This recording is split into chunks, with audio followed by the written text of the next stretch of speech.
2, and then you're going to do a row of 3. We don't just focus on the culinary skills here, we also focus on workplace skills. So teamwork, communication, timeliness, workplace ethics. We ingrain that in everything that we do. No. I ended up accidentally turning.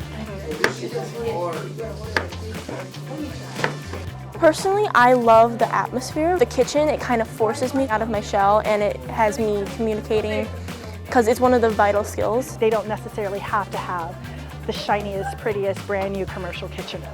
Those critical thinking skills that they develop of problem solving, they'll be able to be successful, doesn't matter where.